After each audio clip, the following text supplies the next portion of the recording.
Here we have a Cudy P5 router that came in for repair. The router looks something like this. We already disassembled the top so we can inspect the motherboard.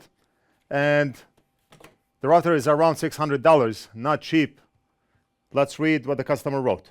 The customer said, I mistakenly reversed the 12-volt polarity and router stopped working. Contacted support with pictures of the board and they suggested to replace a component. Took it to a local repair shop and they couldn't remove the SMD component and in the process damaged more.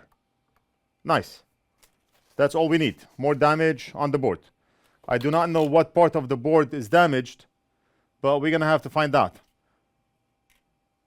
The power adapter plugs in right here. So we're going to have to look here. Oh, whoa, whoa. Right off the bat, I see a Hiroshima right here. Look at this. Look at this blast of flux in this area of the board. What is this?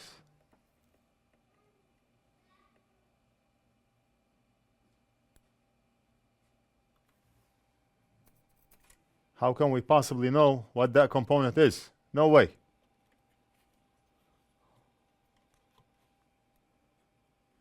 Looks like we have missing components also. We see R247 and we see R252. So that's likely 47 and that's 52, but we do not have a resistor here. We have the capacitor right there, we have the resistor right there. And it's very possible that we have a component here because the pads do not look factory. Look at the way one of the pads looks like, right here. This may be empty, or we may have a component here. I do not know. I do not have another router to compare to. And this component here, no idea. No idea what this component is.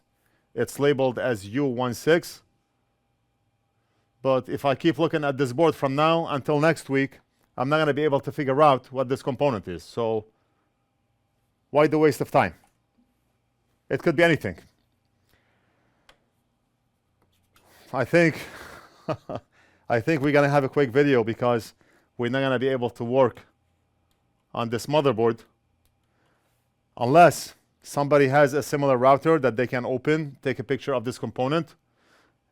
That way we can help out the customer. But as of now, I'm not going to be able to tell what that component is, and I'm not going to be able to tell if we have a missing component on R252.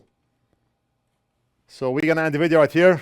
I hope you enjoyed it or didn't enjoy it. Let me know what you think. Leave it down in the comments. If you have a similar router that you can take apart, just take the top cover, take a picture of this component, and let me know. Maybe we can help out this customer. Otherwise, we're going to deem it a no fix.